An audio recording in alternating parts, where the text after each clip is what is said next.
வணக்கம் நண்பர்களே.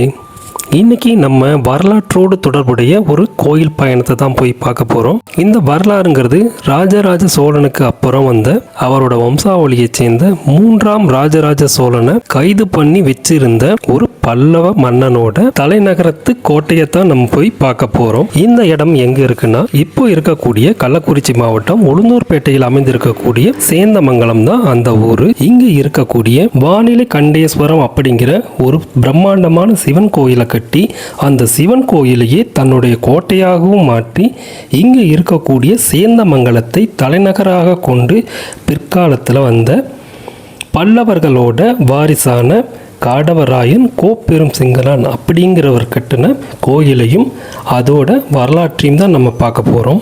இந்த இடம் உளுந்தூர்பேட்டையிலிருந்து சென்னை செல்லக்கூடிய தேசிய நெடுஞ்சாலையின் வலது புறத்தில் சேந்தமங்கலம் அப்படிங்கிற ஒரு சிறிய கிராமத்தில் தான் அமைஞ்சிருக்கு. 12ஆம் நூற்றாண்டுக்கு மேலே சோழர்களோட ஆட்சி சுருங்க தொடங்குது. அப்போ இருந்த பல அரசுகளும் சிற்றரசுகளாக மாறுது. அதில் சேந்தமங்கலம் பகுதியை தலைநகராக கொண்டு பல்லவர்களின் பிற்கால வம்சாவளியை சேர்ந்த கோப்பெரும் சிங்கனார், இவர் தான் கோப்பெரும் சிங்கனார், இவர் ஆட்சி பண்ணி வர்றாரு. இவர் சோழ இளவரசியை மனம் முடித்தவர். அதோட தில்லையில் இருக்கக்கூடிய தெற்கு 7 நிலை கோபுரத்தை தானம் செய்து கட்டினவரும் இவர் தான். இவர் கிபி 1248ஆம் ஆண்டில் ஆற்றூர் சாசனத்தின்படி இந்த கோபுரத்தை கட்டினாருங்கிறது நம்மளால் அறிஞ்சிக்க முடியுது. பிற்காலத்தில் சோழர்களுக்கும் பாண்டியர்களுக்கும் கிபி 1231 நடந்த யுத்தத்தில் மாரவர்மன் சுந்தர பாண்டியனால் 3ஆம் ராஜராஜ சோழன் தோற்கடிக்கப்படுறாரு. இதன் பிறகு பாண்டியர்கள் ஆட்சி அங்கே நிறுவப்படுது.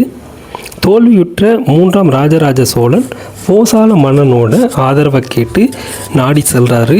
அப்படி செல்லும் பொழுது இடையில் ஆட்சி பண்ணிட்டு வந்த தெல்லாறு அப்படிங்கிற இடத்துல கோப்பெரும் சிங்கனாரோட ஆட்சி நடக்குது. அந்த இடத்துல 3வது ராஜராஜ சோழனை தோற்கடித்து அவரை தன்னோட தலைநகரான சேந்தமங்கலத்தில் இருக்கக்கூடிய இந்த கோயிலில் தான் 30 நாள் சிறையில் அடைச்சிருக்காரு. இந்த செய்தியை அறிஞ்ச போசால மன்னன் அவர் போர் தொடுத்து வந்து முற்றிலுமாக இந்த கோயில், கோட்டை மற்றும் தலைநகரையும் அழிக்கிறாரு. இப்படிப்பட்ட வரலாற்றோடு தொடர்புடைய ஒரு முக்கியமான கோயில் தான் இந்த சேந்தமங்கலம் ஆபத் சகாயேஸ்வரர் திருக்கோயில். இந்த கோயிலோட முன்புறத்தில் தூண்கள் எல்லாமே சிதலமடைஞ்சு போயிருக்கு. இது எல்லாமே போர்களால் சிதலமடைஞ்சு இந்த கோட்டை முற்றிலும் தகர்க்கப்பட்டதுனால இவ்வளோ பெரிய சேதமானது ஏற்பட்டிருக்கு. கோயிலோட வெளிப்புறத்தில் பார்க்கும் பொழுதே 3 அடுக்கு கோட்டைகளாலும் சுவர்களாலும் கொண்டு கட்டப்பட்டிருக்கு. இந்த கோயிலோட பல்வேறு இடங்களில் இங்கே நடந்த போர்களும் மற்றும் இந்த கோயிலை கட்டினவர்களோட வரலாறும் இங்கு எழுதப்பட்டிருக்கு, கல்வெட்டுக்களாக பொறிக்கப்பட்டிருக்கு. இந்த கோயிலில் இருக்கக்கூடிய பல்வேறு சிறப்பு விஷயங்களில் இந்த கிணறும் ஒரு அதிசயமான கிணறாகவே இருக்குது.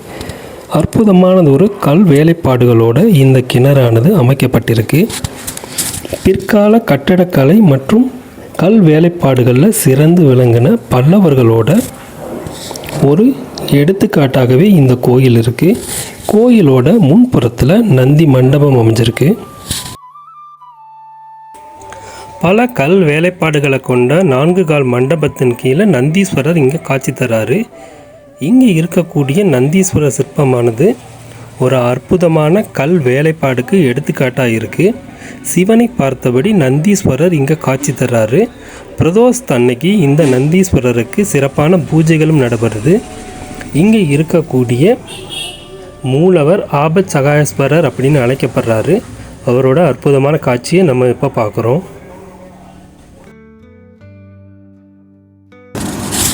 பரிகார தெய்வங்களை நம்ம பார்க்கலாம். சூரியன், சந்திரன் மற்றும் நவகிரகங்கள் சன்னதியும் இங்கே இருக்குது. பைரவரோட திருவுருவமும் இங்கே வைக்கப்பட்டிருக்கு. இது பல்வேறு நிலைகளில் இந்த கோயிலை செப்பனிடும் பொழுது கிடைத்த சிலைகள். இது இப்பொழுது திருச்சுற்று மாளிகையில் தான் வைக்கப்பட்டிருக்கு. இந்த கோயில் இந்து அறநிலையத்துறை மற்றும் இந்திய தொல்லியல் துறையின் கட்டுப்பாட்டில் வந்த பிறகு தான் இவ்வளவு வேலைகளும் நடைபெற்றிருக்கு. இப்போ தான் கோயில் கொஞ்சம் கொஞ்சமாக மறுநிர்ணயம் செஞ்சுக்கிட்டு வர்றாங்க. இந்த கோயிலோட கட்டிடக்கலையில் ஒவ்வொரு தூணிலையும் நம்ம பல்வேறு சிற்பங்களை பார்க்க முடியுது. இந்த கோயிலோட உட்புறத்தில் பார்க்கும் பொழுது நம்ம முன்னமே குறிப்பிட்ட மாதிரி 3 சுவர்களை கொண்ட ஒரு பிரம்மாண்டமான கோட்டையாகவே இந்த கோயிலானது செயல்பட்டிருக்கு. பிற்காலத்திலேயும் இந்த கோட்டையை பல்வேறு மன்னர்கள் தங்களோட கோட்டைகளாகவும் பயன்படுத்தி வந்திருக்காங்க. இப்போ நம்ம கோயிலை மூலவர தரிசனம் பண்ணிட்டு கோயிலோட வெளிப்பிரகாரத்தில் இருக்கக்கூடிய அற்புதமாக செதுக்கப்பட்ட விநாயகர் சிற்பத்தையும் அதற்கு அடுத்தாற்போல் இருக்கக்கூடிய தட்சிணாமூர்த்தி சிற்பத்தையும் பார்க்கலாம். ரிஷப வாகனத்தில் இங்கே தட்சிணாமூர்த்தி காட்சி தராரு. இது ஒரு விசேஷமான அமைப்பு. லிங்கோத்பவரோட சிற்பம் அற்புதமாக செதுக்கப்பட்டிருக்கு. இந்த கோயில் பிற்கால சோழர்கள் மற்றும் பிற்கால பல்லவர்களோட கட்டடக்கலைக்கு ஒரு சிறந்த எடுத்துக்காட்டான கோயிலாகவே இருக்குது. கோயிலோட திருச்சுற்று மாளிகையில் இந்த கோயிலை செப்பனிடும் பொழுது கிடைத்த பல்வேறு சிலைகளையும் அடுக்கி வச்சிருக்காங்க.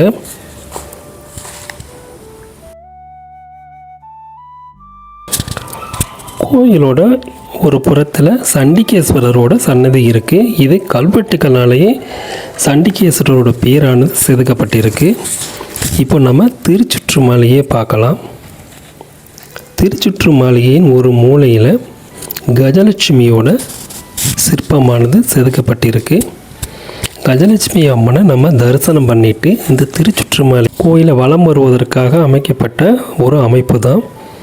இவ்வளோ பிரம்மாண்டமான ஒரு திருச்சுற்று மாளிகை இங்கே கட்டப்பட்டிருக்கு. ஒவ்வொரு தூணும் அவ்வளோ ஒரு நேர்த்தியான முறையில் செதுக்கப்பட்டு வடிவமைக்கப்பட்டிருக்கு. இது பிற்காலத்தில் நம்மோட மன்னர்களின் சிற்பக்கலையும் நுணுக்கத்தையும் காட்டும் வகையில் அமைஞ்சிருக்கு. இங்கே நம்ம சொன்னபடி இங்கே வேலை பார்க்கும் பொழுது பல்வேறு இடங்களில் இருந்தும் கிடைத்த பல்வேறு சிலைகளும் இங்கு பத்திரப்படுத்தி வைக்கப்பட்டிருக்கு. இங்கே இருக்கக்கூடிய சிற்பங்களில் அம்மன் சிற்பமும் முருகப்பெருமாளோட சிற்பமும் வள்ளி தெய்வானையோடு கூடிய முருகப்பெருமாளோட சிற்பமும் காணப்படுது. இதில் பல சிற்பங்கள் சிதலமடைஞ்சு போயிருக்கு.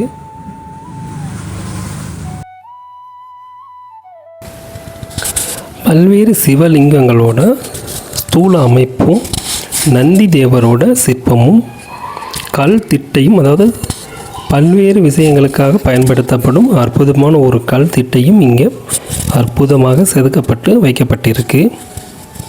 இந்த கோயிலில் நம்ம பார்த்த மற்றொரு விசேஷமான அமைப்பு இங்கே இருக்கக்கூடிய கல் தொட்டி தான். வாங்க அந்த கல் தொட்டியை போய் நம்ம இப்போ பார்க்கலாம். இதுதான் அந்த பிரம்மாண்டமான கல் தொட்டி. இது ஒரே கல்லினால் அற்புதமாக செதுக்கப்பட்டிருக்கு.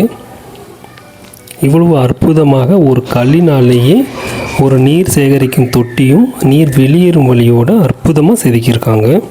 கோயிலின் வெளிப்புறத்தில் அம்மனோட சன்னதி இருக்குது. இங்கே இருக்கக்கூடிய அம்மன் சிவலோக நாயகி அம்மன். இங்கே மூலவர் சன்னதி, அதாவது கோயிலுக்கு வெளிப்புறத்திலேயே அம்மன் சன்னதி தனி கோயிலாகவே இருக்குது.